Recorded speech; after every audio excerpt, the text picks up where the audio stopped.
Vegas Video Network Studios, just steps from the Las Vegas Strip.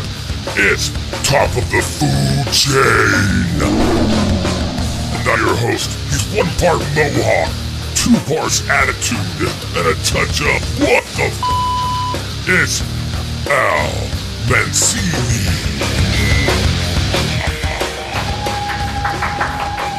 Yes, I even brought people to cheer today. What's going on back there? Oh, good old Sally. Thank you, Sally. Thanks for coming down. You cheered and you hit the wrong button. You were so excited. Anyway, people in TV land or webcast land, welcome to Top of the Food Chain on the Vegas Video Network. I am your host, Al Mancini. Much like tapas, I am something to be enjoyed best in very small portions, and it's really great if you share me with your friends. And you can take that any way you want to, ladies. Anyway, you're here at the Vegas Video Network, home of all the greatest Las Vegas programming. We got shows about gambling. We have shows about real estate. We have shows where people talk dirty. There's a guy that golfs. There's all kinds of stuff. You can find it all at vegasvideonetwork.com. We're on iTunes. We're on YouTube. We are on Roku, live stream. You can listen to us. This just gets to be more and more of the show every week, saying where we are. KSHP, 1400 AM, runs most of the programming every Friday night, tape delayed. That's why I'm not allowed to say the bad words anymore, because they'd have to edit them out for radio. So bleep, bleep, bleep, bleep, bleep, you bleepers. Okay, what else do we have to tell you? Hopefully you're watching live. I've got a great guest here, Nina Manchev from Forte. We're going to be talking tapas, and if we have the time, we're also going to be talking about Eastern European and Bulgarian cuisine. But we're going to start with tapas. If you have questions about any of that, get in the live chat right now and register up, and you can chat live with me, or more importantly, Nina, because she is smarter and much prettier than I am. If you have a question for a future show, that would just be for me and for future guests to be announced, because I don't plan ahead like I'm supposed to. You can email that. That's food@vegasvideonetwork.com, or you can dial us up, 866-966-4599. I keep asking for people to call and leave a dirty message, and nobody does. It's really depressing. Do they leave them for anybody over there, Jacob? Just a few? Well, can we do a show where we just play the dirty messages one time? Okay, it'll be cool. You'll have to edit it for radio, but I'll just come in and do a show just about talking dirty, and I'll bring in good food to talk dirty with. Okay, in the meantime, I want to thank once again, man, we have one of the greatest sponsors in Las Vegas, Bread and Butter, Chris Herron's restaurant over there on Eastern Avenue, just this side of Anthem. Great place to go for breakfast, pastries. The man used to be the pastry chef at Bouchon, so you know he has to be good. If you go during lunchtime, once again, I think I may have recommended it in the past, but I have to say again, the roast beef, not the roast beef, the barbecue. The barbecue beef sandwich on the pretzel roll, that is amazing. And I'm acting like I know the place, and I misstate the names of their dishes. Oh, one of those days. Haven't even hit the booze yet. Oh, well. So it's gonna get better. Anyway, Chris, everyone at Bread and Butter, great restaurant. One of the great chefs in town that's moved off the Strip and is doing something small and cool. Much like my guest today, although you didn't start on the Strip. You worked on the Strip a little bit, didn't you? Yeah, I worked a little bit, and the Hard Rock was my beginnings on the Strip. And I thought that was one of the best places to start, because I saw a lot of people like you over there. Well, then that's why she left. And that's understandable. So anyway, I would normally say hello to Scott, but there is no Scott. Scott, what happened? We have no Scott. Oh, sorry. We have the Sally. Wonderful me instead. Sally, I'm better looking than Scott. Thank you. You are much better looking than Scott. That's not hard. You're actually good looking in your own right. I would not even have to say better looking than Scott, because that's not even a compliment. That's just saying, never mind. He still controls this network, doesn't he? Sally, how are you? How was your Valentine's Day? My Valentine's Day was very nice. I was sat outside in the parking lot on the telephone, and I saw someone having flowers delivered to my office. And lo and behold, when I walked in, they were to me from Jacob. Can you believe that? That is wonderful. He is a romantic guy. He is. Quite bless romantical. What's the word? How about you, Nina? Good Valentine's Day? I had a wonderful Valentine's Day. What about yourself? Oh, what did you do? Pray tell. I mean, not the dirty parts, just the stuff that's fit for radio. I got dirty in the kitchen, got dirty in the dining room, but no, we had a very nice affair at Forte, and a special menu set up for all the lovebirds coming in, or all the other people who having an affair are celebrating their single awareness day, I guess. Do you do any specials for the losers that can't get dates on Valentine's Day? A lot of alcohol to numb the pain. Yes, that's nice of you. It is kind. It should be come in alone, you get extra booze. Absolutely. I actually went to see a great show. Seriously, if anybody gets the chance, Frankie Moreno over at the Stratosphere. And whenever I say Frankie Moreno, people think I'm talking about Frank Marino, the female impersonator. No, there's a difference. Yeah, Frankie Moreno is at the Stratosphere. Does an incredible show. First time I've seen him. But he did this great thing for Valentine's Day. They had a kind of a dinner theater type situation. And you went and you hung out in the theater. And Chef Rick Giffen, who's a great chef over there, he runs Top of the World at the top of the Stratosphere. He put together this 4-course romantic tasting menu, things shaped like hearts, and it was very nice. And while you ate dinner, you got to watch Casablanca, one of the most romantic movies of all time. Nice. And then as soon as that was over, then Frankie came out and did a full show for Valentine's Day, and it was just a really, really cool way. I don't usually go out on Valentine's Day, but it was a lot of fun. That sounds very romantic and creative, I guess, at the same time. So I want to thank everybody at the Stratosphere for that. That was really cool. Okay, well, we're going to start talking about tapas and perhaps Bulgarian food. We're going to start drinking some Bulgarian booze, though. We're not waiting to get to that. We start with booze first here on the show. We'll do that right after one of these quick messages. Traditional media believes that after about 3 minutes, you'll tune out. Most Vegas media companies think if it doesn't jiggle, you won't tune in. At the Vegas Video Network, we think both are wrong. The Vegas Video Network is the first and only live online broadcast network that specializes in insider news and expert views about Vegas. We combine great storytelling with the ability to watch when and where you want on your computer, mobile device, or television. Discover the real Las Vegas. Visit VegasVideoNetwork.com.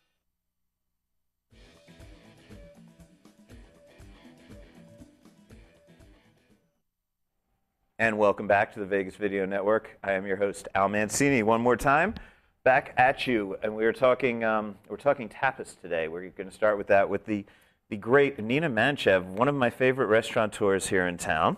Thank you. You run Forte. Yes. Forte, what do we call it? Forte European Tapas and Bar. What's the full name? It's a novel of a name. Forte European Tapas Bar and Bistro. Okay, so a little bit of everything. Yes. And we're going to talk about whether or not you bastardize the term tapas, because that is one of my pet peeves. I don't think you really do. I don't think I do. Some people might complain about it, but we'll get into that in just a second. But yeah, Forte is featured, of course, in my book, Eating Las Vegas, the 50 Essential Restaurants, and that's just cool.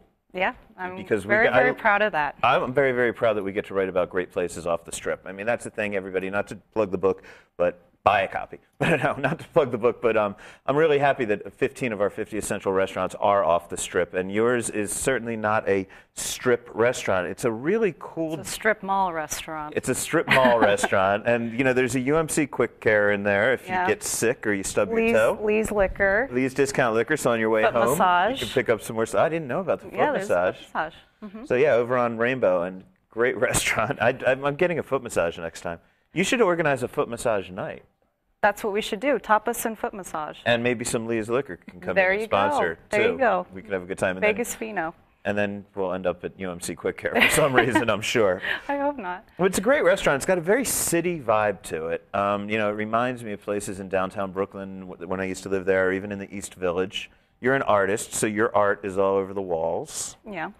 There's one wall that kind of looks like a big phallic wall. I don't know what you were thinking when you painted that one. Oh, the big mural? Yeah. Well, it's supposed to be we have the one painting of the bull with the 5 legs, and it's supposed to be its head. But okay, it kind of looked more like the part of the bull that my friend served at an offal dinner the other night. It's kind of up for interpretation, I guess. But no, it's got a really cool vibe.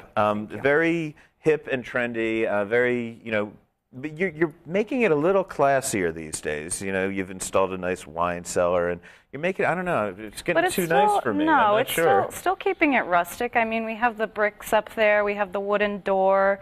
It kind of resembles something that you'd find probably in the eastern part of Bulgaria in someone's, you know, private wine cellar or something of that sort. It's not fancy by any means, but... Right. A little bit newer than the thrift store tables, I guess, that we Yeah, you used to have thrift store tables, and it was great. I loved that. Just trying to throw everyone off. When I first went there, it just kind of looked like the place that you'd be in the movie Hostel before they kidnapped you and sold you into slavery. And I read one time someone compared it to Eastern Promises, too, so I thought that was interesting. Well, so the restaurant, for people who haven't been there, it's a tapas restaurant. At first, it's a tapas restaurant, and then you turn to the next page of the menu, kind of, and it's an Eastern European restaurant. So it sort of has a split personality. And I want to talk like you. Do you? How many people you got going? Maybe like 6 or 7 on a good day. Okay. So. Well, the tapas is what I want to start talking about. Tapas is a word that has really been bastardized by Americans, and it is traditionally. And you correct me if I'm wrong, because you've traveled throughout Spain pretty extensively, but tapas is a Spanish tradition. So nothing should really be called tapas if it's not Spanish food. Am I wrong? No, I think you're absolutely right, and I think now it's starting to the definition is starting to blur a little bit, but definitely the word tapas and that style of dining in the specific dishes are Spanish. But what I fell in love with about tapas is the food itself, as well as the tapas experience, the culture of the dining experience, where your food or your dining is not centered around one specific plate, but a combination of many different plates, and you get to talk with your friends and drink, and it's just a little bit more of a celebratory process. Let's go back to the tradition of it, because I was first introduced to tapas when it was getting trendy in New York in the late 90s. And then I went to Spain, and I experienced a lot of different versions of tapas when I was in Spain. But a lot of it was a little disappointing to people that are used to this American concept of you sit around, you order a lot of food, and you eat. A lot of tapas, I've discovered when I was in Spain, at least in Madrid, was, you ordered a drink and they gave you some kind of snack. Yep. Almost like, don't get too drunk, here's something to fill your belly with, right? Absolutely. And that is the tradition. It's really to have something to eat while you drink. Correct? Absolutely, and one of the stories talks about Alfonso X and his doctor recommending for him to cure his ailments to have several meals during the day that's accompanied by a drink. So he kind of created that tradition of tapas. And then there's another one where people in the taverns who are drinking wine and they put something on top of the wine to keep something out of the wine. Keep the flies out. So I mean, that's a whole nother argument in itself. Well, the word tapa, the word tapa does mean to cover, to place over. Right? I don't speak any other languages, so I could be completely wrong. Yeah. It could mean, but I thought it meant to cover something. It does. I think the word tapa is a derivative of the word for the cover. Right. So so there was, you'd get your little snack and you'd put it. Oh, speaking of booze, we're gonna have some booze. Okay. But it continued. So you'd put your booze right over. I can't open this. There's a little foil. You do that. You're a professional. So you would put the booze right over. Or you put the food right over the booze, and then the flies wouldn't be able to get into the wine. You mind? And no, pull out the knife. Check this out. This lady comes prepared. I got my knife. I gotta love that. She's got a big, giant hunting knife.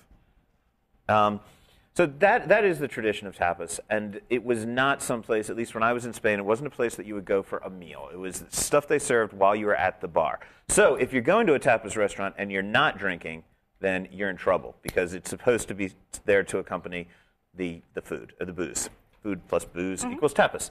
When I was also in Spain, I found that, and again, you've traveled throughout Spain, a lot of bars only had one dish. They would have their tapas. So, and friends of mine who traveled throughout Madrid would say, you kind of go along from bar to bar collecting tapas if you want a meal. So you get your shrimp is the one thing that they make at this bar, and then you walk to the bar next door and they only have the ham or something like that. Did you experience it that way as well? I didn't experience that when I went to Spain. I spent a little time in Barcelona, and our experience was doing the bar hopping, but we stayed a little bit more in each place and had a couple different tapas, and then went to the next place, and then every particular place had their specialty. If it was by the water, it was more of the seafood. So we tried a lot of different things, and it's by the end of the night you're just full and you haven't sat down for a complete meal. Right. And that is the beauty of it, and you're sharing things, with friends. And that's what happened. It kind of came to America, and then people came up, at least here. I know there are places like this in Spain as well, but what we really seemed to adopt in America was this idea of small plates, small Spanish dishes where you go with a group of friends and you get a group of, of small dishes, and everybody takes one off each dish, and you chat with your friends, and you're not having this formal dining experience. And that's definitely what tapas became when it came to America in the 90s. We saw it here in Las Vegas when Firefly opened first. Correct. And then we've seen it in restaurants like Julian Serrano, Jose Andres' restaurant, Jaleo, your restaurant. And that's more of, it's a restaurant primarily rather than it being a bar primarily. Yeah. Then what happened was anybody that served small plates, no matter where they were invented, started calling it tapas. That's where I have a problem with it. Me too. And, one of the things I personally do like to pride myself on it, I think we do traditional Spanish tapas. And the tapas that we do are very simple but very tasty, and I use very good Spanish ingredients just because I've been working with a Spanish company for about the past 7 years. So we're well versed on the different products, and I've tried an extensive amount of them. We do have the jamón serrano, we have the different chorizos and the different cheeses, and just the different accoutrements that go along with the dining. But so when you see a restaurant that says Japanese tapas, which there's one not too far from your restaurant, I've seen that. And it's actually a great restaurant. I like it, and I won't say its name to embarrass it, but that just makes me want to go in there and pull a knife on somebody. I mean, there's no such thing as Japanese tapas. There's no such thing as world tapas. Yeah. Say small plates if you want small plates. My good friend Hubert Keller at Fleur at Mandalay Bay, he does what some people would call world tapas, but he calls it small plates. He doesn't use the word tapas because he doesn't want to bastardize the language. So you're with me. That's not bastardized language. No, I absolutely agree with you. I mean, it would be the same thing as calling it American dim sum or something like that. I mean, every culture has their own version of tapas, but it's a different name. In Eastern Europe, we have meze. But it's essentially the same concept of the conversational dining experience in the smaller plates. Okay. Normally, I think a good tapas restaurant should have a couple things. You should have sangria. That's a pretty traditional beverage to drink with tapas. Absolutely. Sherry is very popular for drinking with tapas as well, right? And what else is traditional to coincide with that type of dining? Anything else? Any nice wines. We do Calimocho also, which is a popular Spanish drink with Coke and red wine. Coke and red wine? Yeah. I've never had that. It's equal parts red wine and Coca-Cola. It's very nice. Use good red wine or cheap red wine with that? It depends on you. We use nice red wine for it just because I don't have cheap red wine. I just think the winemakers would be mad. The good winemakers. I know. I think traditionally it's more to use with the less expensive red wine to kind of cover up the taste. Same with the way sangria originated. You use your old wine and combine it with the fruits and have a whole new drink. Wow. And what's that called again? Calimocho. Calimocho. If I were to go into do you think if I were to walk into a Julian Serrano or a Jose Andres' restaurant and I asked for a Calimocho, they would know what I was talking about? Yeah, I think so. One of the good ones I tried at Jose Andres' was they do a clara, which is a lemonade with beer. And I believe his is a rosemary lemonade with beer, which I thought was tasty. But that's another traditional Spanish beverage. I know some of the bartenders over there. I had to chat with them about that. Yep. Okay, first, we don't have a traditional Spanish beverage here, but we do have a tradition of drinking whatever the guest brings. So tell us what you brought, and let's pour some, please. Well, this is a Bulgarian grape brandy, but I mean, brandy is, kind of popular throughout Europe in general, as well as in Spain. But this is kind of, one of the private labels called Geshev. Geshev is actually my great-grandfather, and he was a connoisseur of different beverages and just the finer things in life. And so this is your family's own label? Yes. And can you buy this here in the U.S.? Not yet. Okay. But coming soon. Okay, now when we try once we try the Geshev grape brandy, then I want to get into some of the more traditional tapas, because there are probably a good several dozen things that you'll see over and over again in most tapas restaurants. But first, cheers. Cheers. Thank you for bringing the beverage. Thank you for having me. Wow, that's got a kick to it. Nice. And this is something you eat, the Bulgarians, what we do especially is that we eat throughout the meal. So it's not, sometimes other cultures, they don't eat during their meal, they don't drink. I was going to say, because I have always eaten throughout my meals. They don't drink. How much of this did you have before we got here? I don't remember anymore. An hour, I heard, yes. So. It was a long drive over here, just kidding. You're just chugging it while you were driving. No, right? I don't do that. We don't condone. So you drink throughout the meal, yes. Traditionally in Bulgaria. Yes. Now we're not talking about Spain right now. Yeah, this is something we start off with the salads usually. It's very similar to a grappa, an Italian grappa. Absolutely. So of course, coming from the grapes, grappa comes from grape skins. So not that surprising. Absolutely. See. Okay, now some of the more traditional tapas that people can almost expect to find anywhere when they're in a tapas restaurant. What comes to your mind? Right off the bat, patatas bravas is one of the ones that usually comes up. And that's a potato dish? Yeah, that's the spicy Spanish potatoes, usually with some kind of alioli or some kind of a spicier sauce. Yeah, so patatas bravas, definitely. You'll see it everywhere. They do a nice one. I know for a fact Julian Serrano does a very good version of that. And you do it as well? We do it once in a while now for specials. We used to do it, but not so much anymore. Okay, what else? Paella, I know that one off the bat is really, really popular. Tortilla, which is the Spanish potato omelet, I think is very popular. Any of the different charcuterie is usually offered, or the cheeses. Right, and the Spanish love cheese. Ham and cheese, that Absolutely. is like, when I was in Spain, every restaurant I went to, it was like, "Want the jamón?"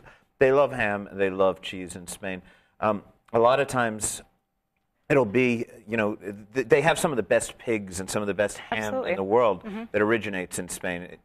Iberico, of course, the most expensive. Yeah. If you're going to deal with Iberico ham, the most expensive, the black-footed ham, pata negra, which is a type of Iberico ham. People, if you see this on a menu, get out your American Express black card, because you are going to go broke trying to eat it. But it is a black-footed pig raised in Spain that is fed exclusively acorns. Yep. And it makes some of the absolute best ham on the planet. Yeah. But there's also, what other good hams? Jamón serrano, which Serrano's, is right. Similar to that. That's also very good. But yeah, the Iberico pig is the top prized, I guess, and because of the Serrano is probably about half the price of the Iberico, Yeah. and it's still pretty damn good unless you're some kind of serious pig aficionado, unless you really know your ham. Hey, did we have a question over there, Jacob? Actually, it's Sally, and Sally. we sure do. Oh, you're going to be given the question. Excellent. Thank you. Kelly would like to know, for a first-time tapas eater, what would Nina recommend? That's a good question. First-time tapas eater, it depends where you go, but I definitely would recommend patatas bravas, and the tortilla were some of the dishes that I ate a lot when I was in Spain. Albondigas. That's another one also. Everybody loves albondigas, and to put it simply, albondigas are meatballs. They're Spanish meatballs. I should point out, if you're ordering albondigas, they're different than Mexican albondigas. Absolutely. Spanish albondigas or tapas albondigas are not in a soup. Basically, if you're in Mexico and you order albondigas, it's a meatball soup. Yeah. If you order albondigas in a Spanish restaurant, a tapas restaurant, they're just going to be meatballs, usually with a little toothpick and some kind of nice sauce on it. And let me make sure I get this right, because good brandy. In the Mexican albondigas, the meatballs actually have rice in them, but the Spanish do not put rice generally in their albondigas, right? So yeah, so there is a difference, but it's great. Look, they're little party meatballs. If you're trying tapas for the first time, unless you're a vegetarian, you're going to like albondigas. Yeah. I think. And you fry yours, though, don't you? Well, yeah, when we did them, they were fried.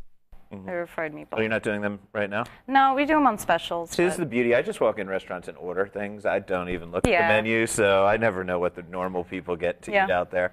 But if you do have a chance to go somewhere where they serve the secreto, that's also something that I would recommend. I'm a huge fan of that, and that's a cut of meat that comes from the Iberico ham. Okay. And it's a very small amount that comes, and it's more like the butcher's cut of the meat, but just so tender. And say that one more time. Secreto. Secreto. Another question, Sally. Are there any fish-based tapas that you could recommend? Well, garlic shrimp is a fairly... The garlic shrimp... I don't know if she considers, if they consider shrimp fish, but from seafood, garlic shrimp is very common. Boquerones are also a very popular dish in Spain. The anchovies... Oh, yeah, white nice anchovies. White anchovies, which when Americans are used to anchovies, they just think of those fillets that have been sitting in salt the whole time. Yeah. But real, true white Spanish anchovies are completely different. They're not ridiculously salty. Exactly. Yeah, absolutely. Very tender and delicate. Yeah. Most places, you put English translations, right? Yeah. People don't have to worry that they have to be able to speak Spanish. Sometimes, but for the most part, I like to put the name how it truly is, and if people have questions on it, then we'll help them to translate. But sure, be rough like that. No, actually, I can't pronounce anything on your Bulgarian menu. That's okay. It's like I have no idea. I just point. I go, where do I get the bread boat? That's what everybody. The bread boat. That's all they know it by. So. I think what else did I want to ask about tapas? We've talked about what you should drink with it. We've talked about how you should eat it. Sharing, of course, is really the main goal when you're eating tapas, right? Absolutely, and I know in Spain, for most part, or from things that I've learned from people I've talked to, most people don't really eat a lot at home or entertain at home. They usually meet at a tapas bar or a restaurant and see their friends or. People generally eat dinner very late in Spain, exactly, and that's kind of the reason for tapas is because you get off work at 5 o'clock and you may not be having dinner until 10 o'clock, and so you kind of go out and you just snack a little bit and drink. Yeah. But you don't want to be too wasted to remember your dinner, so you have to have snacks with it. Yeah, you go have a couple snacks, have a couple drinks, and then you go home and you have your bigger dinner with your family or whoever is at your house. We were also talking about just dishes to recommend. I don't know if it would generally truly be considered tapas, but I posted a picture of this incredible dish. My absolute favorite go-to comfort food is now at Julian Serrano. It's Huevos Estravados. Okay. Have you had that? No, I haven't. Oh, man, people, just picture some great shoestring French fries you start off with, and then you fry some eggs and slap them on top. And I've heard of that dish. Mixed in, you've got a bunch of real Spanish chorizo. And oh man, it's just amazing. It's just so comforting and warm, and it's nice spicy sausage and fried eggs and French fries. Huevos Estravados. You can get that at Julian Serrano. It is honestly my go-to dish if I'm anywhere near the Strip these days. Let's see. Yeah, that Julian Serrano has definitely been one of my I guess role models, and I really admire the work he does, and I love his restaurant. And I think the tapas that he's doing are just really amazing, and you taste the freshness and the quality of the food. So that's what we're trying to do on the west side of Las Vegas. It is a cuisine that is almost defined more by the quality of the ingredients than by the fanciness of the preparation. Absolutely. I mean, you're more there about having really quality ingredients. Because it's very simple food, and if you're using ingredients that aren't very good, then it's not. They're not going to stand out. Every ingredient, I think, has to stand out by itself because of the simplicity of the dish. Because a lot of it is just, sometimes if you have the pinchos or the tapas served over the bread, it's just a chorizo or it's just a type of cheese or a Russian salad. Sometimes they do, and if you're using bad ingredients, then the dish then you're basically saying, very good. All I've got is some cheese and some bread. Exactly. A little bit of tomato on Even there. the bread matters. Everything matters. Yeah. Also stuffed piquillo peppers. Oh, yeah. That's another great tapas to have. Now we're just naming food at this point. Or the padron peppers. Usually they're fried and salted. Those are amazing as well. So moving on from tapas, because you do so much more at Forte, and we've done this on my other video series. We've spoken a little bit about it. About your Eastern European food. So that's why I wanted to concentrate mainly on the tapas today, because we haven't done that. If people want to see more in depth about the Eastern European food, it's on my website, almancini.net, and you can go to the Dining Invasion series, and there's a video. Or you link to it on your website. But to give people basics, you were born in Bulgaria. I was. Right? And your father has cooked throughout all of Eastern Europe, or traveled throughout all of Eastern Europe. He's the chef in the kitchen. Yeah, he's the chef. I mean, him and my mother have traveled quite a bit on their journey through life, and my dad has cooked since he was a young boy, and my mom as well. So a lot of the things that they do just come from a deep passion from within. So what we find on your menu, once we get away from the Spanish tapas, is we find a large selection of Russian food, a large selection of Bulgarian food, And then places from various other Eastern European countries, such as? There's some dishes from Georgia, from Serbia, some dishes from Romania here and there. So it's pretty extensive regionally where we go, different places throughout there. What are the defining characteristics of those types of food? Because I think Americans have a misconception about Eastern European food. I believe so too. We know the sausages. You know you can get pretty much anything crushed into a sausage, including those kids from Hostel, I think. But we really think everything's going to be heavy, and very just meat and heavy, and there's so much lighter stuff on your menu. Absolutely. The Bulgarian cuisine especially, and Eastern European cuisine, I think it's just intimidating for most people just because of the perception, I guess, of the people who occupy those territories, maybe. But the food is also very rich in flavors. Again, how the Spanish food, all the ingredients, are the main character of each cuisine, especially different salads. And so a lot of the food just spans from trying to find good ingredients and trying to build around that. I know particularly for the meat that we make, as far as charcuterie goes, we use hormone-free meat and just good products because, like you said, a lot of the stuff you don't know what's going inside of it. So we want to make sure we know what's in there and that it's a good quality product. There's a lot of dumplings. And I noticed I grew up on pierogies, which you have various types. You have something called a pierogi, but it's not, or it's called something very close to a pierogi, but it's not like a Polish pierogi. No, we used to have everything used to. Everything I like, you just took off the menu. No, because at one point, people, the pelmeni, are you talking about pelmeni? No, the pelmeni, you had. Are you talking about pierogi? Pierogi, yes. Those were a different style, again, of the Russian or, that area type of dumpling, but it was fried, and it was more doughy. Yeah. But we have pelmeni, which are close to the pierogies, and vareniki again, which are close. Pelmeni I love, by the way, and I just had it at another restaurant. If you pick up this week's City Life, I reviewed it at that Royal Cuisine. Okay. They do a great version. You do a great version.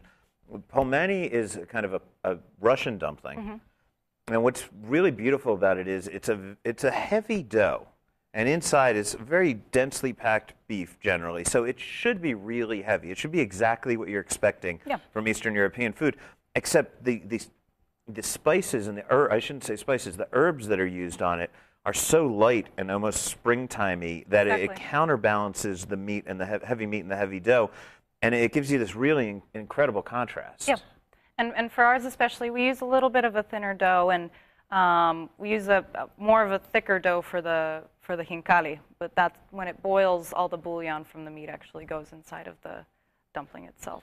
Cool. Well, again, I didn't want to get too deep into the Eastern European stuff. Wanted to stick mainly to tapas and kind of the tradition. Yeah. Hopefully educate people a bit about tapas because, it has become one of the most misused words in the American restaurant vernacular, and it does have a great tradition. And part of that tradition is you must drink while you eat it. Absolutely. The other tradition is that you must have friends and share. There's nothing more depressing than being alone in a tapas restaurant. Yeah.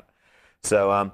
You can find out more about the Spanish tapas or about Eastern European cuisine. Just hang out at Forte. I mean, sometimes that place looks like it's a Russian gangster hangout or something at night, man. I mean, like I can't help how people look, No, it's great. No, the people are wonderful, and all the customers are friendly. But you really look like you've kind of just stumbled into some kind of secret society of Eastern Europeans, and it's great. I mean, the customers are great. You do so many great infused brandies that you do there in house. Infused vodkas or just brandies? Both, vodkas and brandies. You have one that's like practically a garden salad of brandies. Yeah. So, what's that called? The Russian Garden. Russian Garden. And what do you put in the brandy there? We do cucumbers, tomatoes, dill, garlic, carrots, celery. That's pretty much, so it's like a salad, people, but it has booze. Exactly. It's like if you could have your salad course and get buzzed off of it. It's great. Liquid diet. Yeah, you have a couple of big events coming up that I want to talk about. You've got especially one that I know is really near and dear to your heart. It's to build a Bulgarian community center is the reason that you're doing this special dinner, Absolutely. Right? And so tell us about the dinner. I hear this is like one of the world-renowned chefs. I'm not familiar with his cooking, so I will be there to check it out. Okay, give us the details, please. Well, the event is March 3rd. We have one of the most prominent Bulgarian chefs coming into town. His name is Rumen Idarov. And I'm sorry, name again? Rumen Aiderov. Rumen Aiderov. People may want to Google him and find out who he is. Absolutely. I mean, he is... Try spelling that, people. He's been the private chef for a lot of dignitaries throughout Europe, as well as Vladimir Putin, Angela Merkel, and he's actually worked as, you know, an exec chef in Spain in different restaurants, so he has that experience as well. And he's actually one of the owners of a very popular restaurant in Bulgaria. But okay, so he's coming into your place on March 3rd. And what is he doing? He's actually designed a 9-course menu with Bulgarian wine and brandy pairing, with some very interesting things that you probably didn't think you would be able to find in the Bulgarian cuisine. But that's what we want to, you know, expose people and kind of educate them on Spanish food and Eastern European food and just food in general. And how much is that going to be? It's $120 a seat. And that's for 9 courses plus a beverage pairing, wine pairing. Correct. And again, part of the proceeds there are going, explain to people? Yeah, part of the proceeds are going to be going to founding a Bulgarian church and cultural center in Las Vegas. So that is the plan with that, and we hope to be successful. Because you were telling me there's a very large Bulgarian community here in Las Vegas, but there is no Bulgarian church or Bulgarian cultural center. No, and... they all just hang out at your joint. Yeah. Pretty much. I would like to think so, but, you know, there's other places for them to go. There's other churches, of course, but... There's a big population of Bulgarian people in Las Vegas, and you know, people in Bulgaria who are very talented and who I think deserve recognition for things that they do artistically or musically or whatever it may be. You're also starting a farmers market that'll be coming up, right? Yeah. And that starts when? It's actually at Forte. Yeah. And it'll start when? I'm thinking April. Okay. April is when we'd like to launch that, every Sunday from 10 to 3. And so check the website for that. You can get details on that. Seriously, Forte, one of my favorite restaurants. I have to give it up to Max Jacobson, my co-author, who really sort of discovered it in the local community. But as soon as he found it, John and I, you know, immediately fell in love with it. Yeah. You can read what Max, John, and I all have to say about Forte and about 49 other restaurants by just buying a copy of my book, damn you, if you don't have it yet. Buy 10. Yeah, there was somebody in your restaurant reading it the other day. I was so proud. But yeah, Eating Las Vegas, the 50 Essential Restaurants, you can get that on Amazon or anywhere you want, or just come up to me on the street and slip me some money, and I probably have a copy in my trunk that I stole from my publisher at some point or another. In the meantime, follow everything that I'm doing, including the egg dish. You can find the picture, the French fries and eggs that I was telling you about, the Huevos Estravados. All of that you can find online on my blog. That's almancini.net. You can you also see the pictures of that Frankie Moreno show that I was telling you about. And you can follow me on Twitter. It's Al Mancini Vegas. I will be back next week. I do not know who I will have, but I promise you it will probably not be, well, I'm not going to say anything because there may be somebody that I like, but I was going to say probably not as lovely as Nina here. I'll be back next week. You never know. You can come every week, and, you know, it's cool. You just got to... What's the next topic? Got to bring more brandy, you know? So anyway, we'll be back next week. Thanks for watching.